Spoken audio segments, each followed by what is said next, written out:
क्यों एक ही दिन में रिलीज हो गई थी भगत सिंह पर बनी दो फिल्में। प्रोड्यूसर रमेश तौरानी ने सुनाया था पूरा किस्सा। फिल्म प्रोड्यूसर रमेश तौरानी ने हाल ही में एक पॉडकास्ट में फिल्म इंडस्ट्री में अपनी जर्नी के बारे में बात की। इस पॉडकास्ट में रमेश तौरानी ने 90 के दशक के गानों और फिल्मों पर बात की। आपको बता दें, रमेश तौरानी ने टिप्स इंडस्ट्रीज़ की शुरुआत की थी।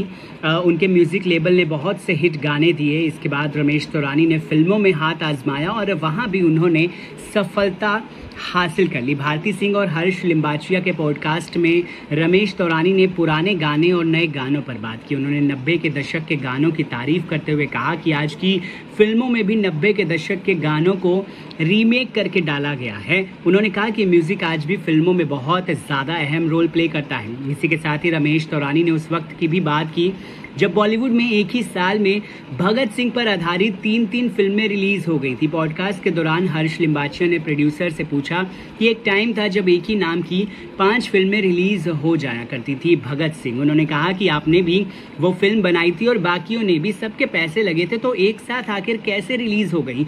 इसके जवाब में रमेश ने एक साथ 5 फिल्में बनाने और उनमें से 3 के रिलीज होने की कहानी सुनाई। रमेश तौरानी ने बताया कि उस वक्त भगत सिंह पर 5 फिल्में बनी थी। एक में सोनू सूद हीरो थे, एक में बॉबी देओल और एक में अजय देवगन। बाकी एक फिल्म रामानंद सागर ने ले ली थी जो टीवी पर चल गई थी।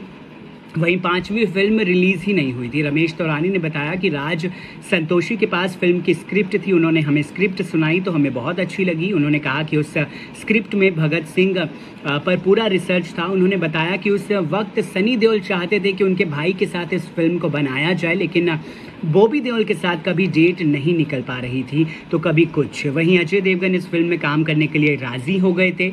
उनसे हमने जो भी कहा वो सब चीज़ों के लिए मान गए, इसलिए हमने फिल्म में अजय देवगन को कास्ट कर लिया।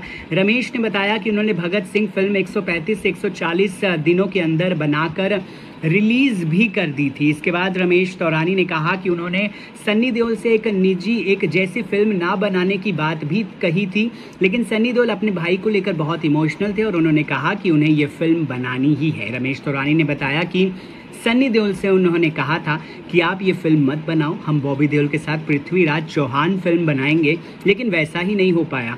रमेश ने कहा कि हमारी वही एक फिल्म है जिसके लिए हमें नेशनल अवार्ड मिला, फिल्म फेयर अवार्ड मिला और फिर भी वो फिल्म बेकार हो गई। उन्होंने कहा कि हमने हर फिल्म में पैसा लगाया लेकिन उस फिल्म में पैसा नहीं कमा पाए, क्योंकि एक ही वक्त पर 3 भगत सिंह की फिल्में रिलीज हो गई थी। इसमें से अजय देवगन और बॉबी देओल वाली भगत सिंह तो एक ही दिन 7 जून साल 2002 को रिलीज हुई थी। उन्होंने कहा कि उस वक्त इस फिल्म से किसी ने भी पैसे नहीं कमाए थे। रमेश तौरानी ने कहा कि आज अगर भगत सिंह रिलीज होती तो बहुत बड़ी हिट साबित होती। उन्होंने कहा कि जिसने मेरी फिल्म देखी वो बॉबी की फिल्म नहीं देखेगा और जिसने बॉबी की फिल्म देख ली वो मेरी फिल्म कभी भी नहीं देखेगा। इस बड़े दिलचस्प किस्से को लेकर आप क्या कहेंगे, कमेंट सेक्शन में ज़रूर बताइए।